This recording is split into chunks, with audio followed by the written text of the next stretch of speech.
ನಮ್ಮ ರಕ್ಷಣೆಗಾಗಿ, ನಮ್ಮ ಸೌಕರ್ಯಕ್ಕಾಗಿ, ನಮ್ಮ ಕಷ್ಟಗಳ ಪರಿಹಾರಕ್ಕಾಗಿ ನೀವೆಲ್ಲರೂ ಕೂಡ ಇರಬೇಕಂತ ಹೇಳಿ ನಾವು ನಿಮಗಳಿಗೆಲ್ಲರಿಗೂ ಕೂಡ ಮತವನ್ನ ಹಾಕಿ ಕಳಿಸಿದಿವಿ. ಆದ್ರೆ ಇವತ್ತು 8 ದಿನಗಳ ಕಾಲ ಹೋರಾಟ ಪ್ರಾರಂಭ ಆಗಿದೆ. ನಾವು ಏನೂ ಕೇಳ್ತಾ ಇಲ್ಲ, ಯಾವ ಭಾಗ್ಯವನ್ನು ಕೂಡ ಕೇಳ್ತಾ ಇಲ್ಲ.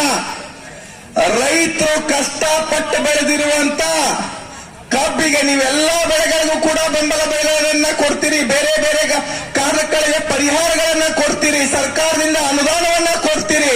ಆದ್ರೆ ಇವತ್ತು ಈ ನಾಡಿನ ದೇಶದ ಬೆನ್ನೆಲುಬು ಯಾರಾದ್ರೂ ಆಗಿದ್ರೆ ಅದು ರೈತರು ಅಂತ ನಾವು ಹೆಮ್ಮೆಯಿಂದ ಹೇಳ್ಕೋಬೇಕಾಗತ್ತೆ. ಅಂತ ರೈತರು ಬೆಳೆದಂತ ಕಷ್ಟಪಟ್ಟ ಬೆಳೆಯುವಂತ ಈ ಬೆಳೆ ಕಬ್ಬಿಗೆ ಸರಿಯಾದಂತ ಒಂದು ನಿಗದಿತ ಬೆಲೆಯನ್ನ, ಸೂಕ್ತವಾದಂತಹ ಬೆಲೆಯನ್ನ ಕೊಡಬೇಕು. ಈಗ ಸರ್ಕಾರದವರು 3200ಕ್ಕೆ ಬಂದು ನಿಂತಾರ. ನಮ್ಮ ರೈತ ಪರ ಹೋರಾಟಗಾರರು 3400 ಅಂತ ಹೇಳ್ತಾ ಇದೀವಿ. ಆದ್ರೆ 3500 ಈಗ 3400 ಇದ್ರ ನಡು ಇದೆ. ಆದ್ರ ಇವತ್ತು ಸಚಿವ ಸಂಪುಟದ ಸಭೆ ಏನಾಗಿದೆ ಅನ್ನುವಂಥದ್ದು ನಮಗಿನ್ನೂ ಕೂಡ ಮಾಹಿತಿ ಬಂದಿಲ್ಲ. ಆದ್ರೆ ನಾಳೆ ಈ ಹೋರಾಟದ ಸ್ವರೂಪ ಬದಲಾವಣೆ ಆಗ್ತದ. ಈ ಹೋರಾಟದ ಗಂಭೀರತೆಯನ್ನ ಮಾನ್ಯ ಸರ್ಕಾರ, ಮಾನ್ಯ ಮುಖ್ಯಮಂತ್ರಿಗಳು, ಮಾನ್ಯ ಕೇಂದ್ರದ ಜನಪ್ರತಿನಿಧಿಯಾಗಿರುವಂತಹ ಪ್ರಹ್ಲಾದ್ ಜೋಶಿ ಅವರು, ನಮ್ಮ ರಾಜ್ಯದ ಮುಖ್ಯಮಂತ್ರಿಗಳಾಗಿರುವಂತಹ ಸಿದ್ದರಾಮಯ್ಯನವರು ಅರ್ಥವನ್ನ ಮಾಡಿಕೊಂಡು ನಮ್ಮ ಎಲ್ಲಾ ಜಿಲ್ಲೆಯ ಜನಪ್ರತಿನಿಧಿಗಳು ಪಕ್ಷಾತೀತವಾಗಿ ಇದರೊಳಗೆ ಯಾವುದೇ ರಾಜಕಾರಣವನ್ನ ಮಾಡದೆ ಅನ್ಯಾಯದಲ್ಲಿ ಸಿಕ್ಕಿರುವಂತಹ ನಮ್ಮ ರೈತ ಬಾಂಧವ, ರೈತ ಕುಲವನ್ನ ಎತ್ತಿ ಇಡುವಂತ ಕೆಲಸ ನಾವೆಲ್ಲ ಕೂಡ ಮಾಡಬೇಕಾಗಿದೆ. ಹಾಗಾಗಿ ನಾಳೆಯ ಹೋರಾಟಕ್ಕೆ ಸಾವಿರಾರು ಜನ ನಿಪ್ಪಾಣಿಯಿಂದ ಹಿಡ್ಕೊಂಡು ಚಾಮರಾಜನಗರವರೆಗೂ, ಈ ಕಡೆ ಬೀದರ್ವರೆಗೂ ಕೂಡ ಈ ಹೋರಾಟ ಹಬ್ಬಲಿದೆ. ಏನಾದ್ರೂ ಮುಂದಿನ ದಿನಗಳಲ್ಲಿ ಅನಾಹುತ ಆಯ್ತು ಅಂದ್ರೆ, ಏನಾದ್ರೂ ಕಾನೂನು ಸುವ್ಯವಸ್ಥೆಗೆ ಧಕ್ಕೆ ಆಯ್ತು ಅಂತಂದ್ರೆ ನೇರವಾಗಿ ನಮ್ಮ ರಾಜ್ಯದ ಮುಖ್ಯಮಂತ್ರಿಗಳೇ ಹೊಣೆ ಹಾಕ್ತಾರೆ ಅಂತ ಈ ಸಂದರ್ಭದಲ್ಲಿ ಎಚ್ಚರಿಕೆಯನ್ನ ಕೊಡ್ತಾ ಇದ್ದೀವಿ.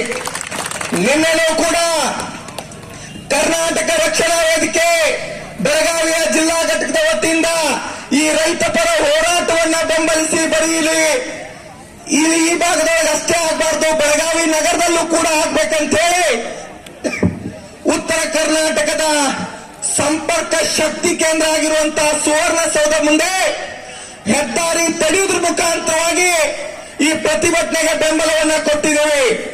ಆ ಹೋರಾಟವನ್ನ ಹತ್ತಿಕ್ಕೋ ಸಲುವಾಗಿ ಅಲ್ಲಿಯ ಇಲಾಖೆ ವ್ಯವಸ್ಥಿತವಾದಂತ ನಮ್ಮನ್ನ ತಡೆಯುವಂತ ಕೆಲಸ ಮಾಡುದು. ನೀವು ಹೆದ್ದಾರಿಯನ್ನ ತಡೆದ್ರ ನಿಮ್ಮನ್ನ ಬಿಡೋದಿಲ್ಲ, ನಿಮ್ಮನ್ನ ಜೈಲಿಗೆ ಹಾಕ್ತೀವಿ, ನಿಮ್ಮನ್ನ ಮೇಲೆ ಕೇಸ್ ಹಾಕ್ತೀವಿ, ನಿಮಗೆ ಹಿಂಡಲ್ಗ ಕಳಿಸ್ತೀವಿ ಅಂತಂದ್ರು. ನೀವು ನಮ್ಮ ಮೇಲೆ ಕೇಸ್ ಹಾಕ್ತೀರಿ, ಹಾಕ್ರಿ, ಜೈಲಿಗೆ ಕಳಿಸ್ತೀರಿ, ಹಿಂಡಲ್ಗಾಗ ಜೈಲಿಗೆ ಬೇಡ, ಅಂಡಮಾನ್ ನಿಕೋಬಾರ್ ಜೈಲಿಗೆ ಕಳಿಸಿ, ನಾವು ಹೋಗಕ್ ತಯಾರದು ಅಂತ ಹೇಳಿ ಅದಕ್ಕ ಈ ಹೋರಾಟವನ್ನ ಹತ್ತಿಕ್ಕುವಂತ ಕೆಲಸ ವ್ಯವಸ್ಥಿತವಾಗಿ ಯಾರು ಕೂಡ ಮಾಡಬಾರ್ದು. ಇಲ್ಲಿ ಹಗಲು ರಾತ್ರಿ ಅನ್ನೋದು ಈ ವೇದಿಕೆ ಮೇಲೆ ಎಲ್ಲ ರೈತರು, ವಿಶೇಷವಾಗಿ ಆ ರೈತ ಬಾಂಧವರಿಗೆ ಇಲ್ಲಿ ಇರುವಂತ ಎಲ್ಲರೂ ಕೂಡ ಅಹೋರಾತ್ರಿ ಧರಣಿಯನ್ನ ನಡೆಸ್ತಾ ಇದ್ದಾರೆ. ಅಂತವ್ರಿಗೆಲ್ಲರಿಗೂ ಕೂಡ ನಾನು ಅಭಿನಂದನೆಯನ್ನ ಸಲ್ಲಿಸಿ, ಕರ್ನಾಟಕ ರಕ್ಷಣಾ ವೇದಿಕೆ ಸಂಪೂರ್ಣವಾಗಿ ನಮ್ಮ ಟಿ.ಎನ್. ನಾರಾಯಣಗೌಡರ ನೇತೃತ್ವದ ಅಧ್ಯಕ್ಷತೆಯ ಸಂಘಟನೆ ನಿಮ್ಮ ಜೊತೆ ಸಂಪೂರ್ಣವಾಗಿರ್ತದ. ನಮ್ಮ ಗೋಕಾಕ್ ತಾಲೂಕಿನ ಅಧ್ಯಕ್ಷರು ಕೂಡ ನಿಮ್ಮ ಜೊತೆ ನಾವೆಲ್ಲರೂ ಕೂಡ ಇರ್ತೀವಿ.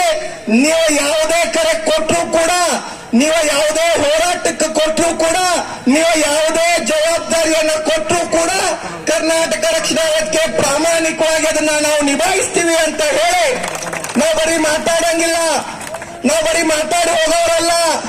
ನಾವು ಏನ್ ಹೇಳ್ತು ಅದನ್ನ ಮಾಡ್ತು, ಏನ್ ಮಾಡ್ತು ಅದನ್ನ ಹೇಳ್ತು. ಅದಕ್ಕ ನೀವು ಯಾವ ಜವಾಬ್ದಾರಿಯನ್ನ ಕೊಟ್ಟರು ನಿಮ್ಮ ಜೊತೆ ಮಾಡ್ಲಿಕ್ಕೆ ತಯಾರಿದ್ದೀವಿ. ನಾಳೆನೂ ಕೂಡ ನಾವು ಬೆಳಗಾವಿಯ ಬಾಗೇವಾಡಿ ಟೋಲ್ನ 1 ದಿನಗಳ ಪೂರ್ತಿಯಾಗಿ ತಡೆಯುವುದ್ರ ಮುಖೇನವಾಗಿ, 1 ದಿನಗಳ ಸಂಪೂರ್ಣ ಬಂದ್ ಮಾಡುವುದ್ರ ಮುಖೇನವಾಗಿ ಈ ಹೋರಾಟಕ್ಕೆ ಬೆಂಬಲ ಕೊಡುತ್ತೇವೆ ಅಂತ ಹೇಳಿ ಈ ವೇದಿಕೆ ಮುಖಾಂತರ ತಮ್ಮೆಲ್ಲರಿಗೂ ವಿಶ್ವಾಸವನ್ನು ಕೊಡ್ತಾ, ಆ ಸಂದರ್ಭದೊಳಗಡೆ ನಾವು ಕರ್ನಾಟಕ ರಕ್ಷಣಾ ವೇದಿಕೆ ಯಾವುದೇ ತ್ಯಾಗಕ್ಕೂ, ಎಂತ ಜೈಲಿಗೆ ಹೋಗಕ್ಕೂ ತಯಾರಿದ್ದೀವಿ ಅಂತ ಹೇಳಿ ನನ್ನ 2 ಮಾತುಗಳನ್ನ ಮುಕ್ತಾಯಗೊಳಿಸ್ತಾ ಇದ್ದೀನಿ. ಎಲ್ಲರಿಗೂ ಕೂಡ ಶರಣು ಶರಣಾರ್ಥಿಗಳು.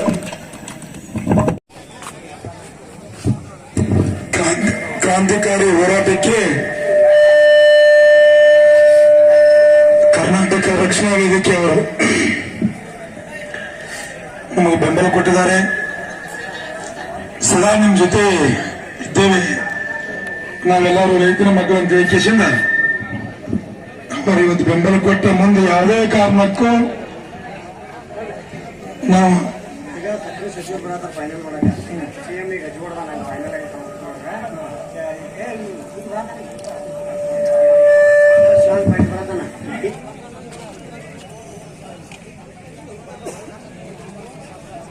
ಇವತ್ತಿನ ದಿವಸ ನಮ್ಮ ಬೆಳಗಾವಿ ಬ್ಯಾಂಕ್ ಅಂತಂದ್ರೆ ಇಡೀ 31 ಜಿಲ್ಲಾದಲ್ಲಿ ಬ್ಯಾಂಕ್ ಇದೈತೆ. 31 ಜಿಲ್ಲಾದ ಬ್ಯಾಂಕ್ ಐತೆ. ಕಾರಣ ಯಾವಪ್ಪ ಅಂದ್ರೆ ನಮ್ಮ ರೈತ ಸಂಘ. ಬಂಧುಗಳೇ, ಇವತ್ತಿನ ದಿವಸ ನಾವು ಹೇಳಿಕೆ ಹೇಳ್ತಪ್ಪ ಸಿದ್ದರಾಮಯ್ಯ ನಿಮ್ಮನ್ನ ಪಾಟ್ರಿ ಮಾಲಕರು ಹೇಳಿಕೆ ಹೇಳ್ತೇವೆ. ನಾವು ಬೆಳೆದ ಕಬ್ಬಿಗೆ ನಿಗದಿತ ಬೆಲೆ ಕೇಳತ್ತವ, ಏನು ಬೇರೆ ಏನು ಕೇಳತ್ತವ ಏನೂ ಇಲ್ಲ. ಇವತ್ತು ದಿವಸ 8ರಿಂದ 9 ದಿವಸ ಆತ ಬೀದಿ ಬೀದಿಯಲ್ಲಿ ಬೆಳ್ಕೋತಾರ ರೈತ.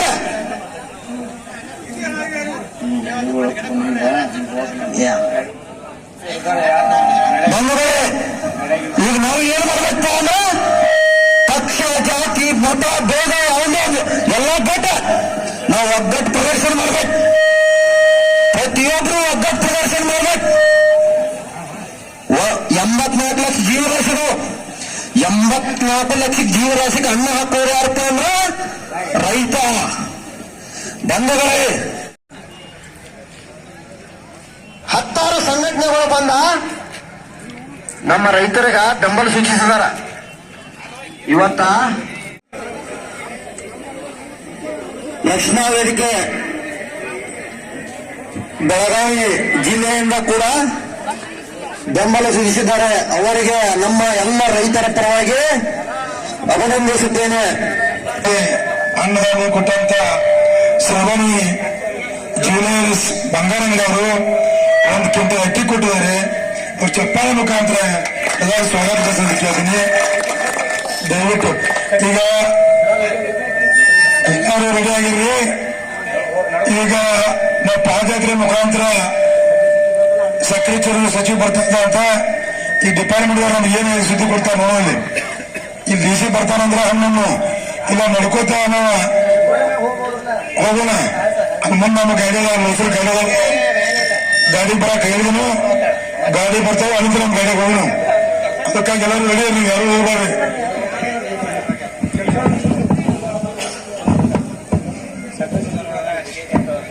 ನನ್ನ ಪೊಲೀಸ್ ಅಣ್ಣತಮ್ಮರಿಗೆ ದಯಮಾಡಿ ಗುರ್ಲಾಪುರಕ್ಕೆ ಸಕ್ಕರೆ ಸಚಿವ ಶಿವಾನಂದ ಪಾಟೀಲ ಬರುವ ಮೆಸೇಜ್ ಐತಿ. ದಯಮಾಡಿ ಅವ್ರನ್ನ ಎಲ್ಲೋ ಕಳಿಸ್ತೀರೋ ಏನ್ ನಮ್ಮನೇನು ಅಲ್ಲಿ ಕರ್ಕೊಂಡು ಹೋಗ್ತಿರೋ.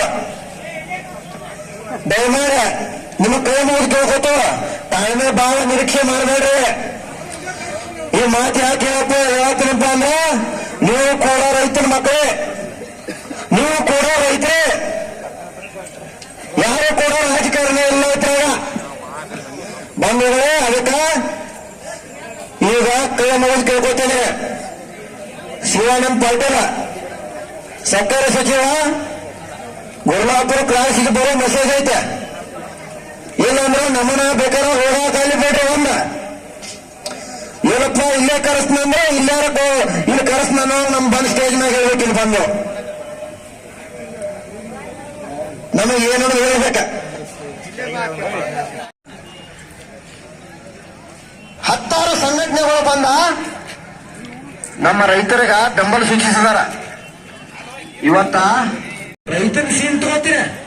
ನಿಮಗ ಆ ರೈತನ ಸೀನ್ಗೆ ಕೋಟ್ಯಾವರ ಗಂಟೆ ದುಡ್ಡು ಮಾಡ್ತೀರ. ಅದಕ್ಕೆಲ್ಲ ಯಾರು ಬೇಕು?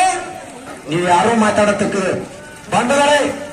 ನಾವು ಎಚ್ಚೆತ್ಕೊಂಡು ನಾವು ಕೂಡ ಯಾರು ಕೂಡ ಅವರ ಪಿಕ್ಚರನ್ನು ನಾವು ಕೂಡ ಯಾರು ಕೂಡ ನೋಡಂಗಿಲ್ಲ. ನಾವು ಕೂಡ ಎಲ್ಲ ಅವಾಯ್ಡ್ ಮಾಡ್ಬೇಕು. ಬಂಧುಗಳು, ಇವತ್ತಿನ ದಿವಸ ರೈತ ಬೀದಿ ಬೀದಿಯಲ್ಲಿ ಮಾಡ್ಕೊಂಡು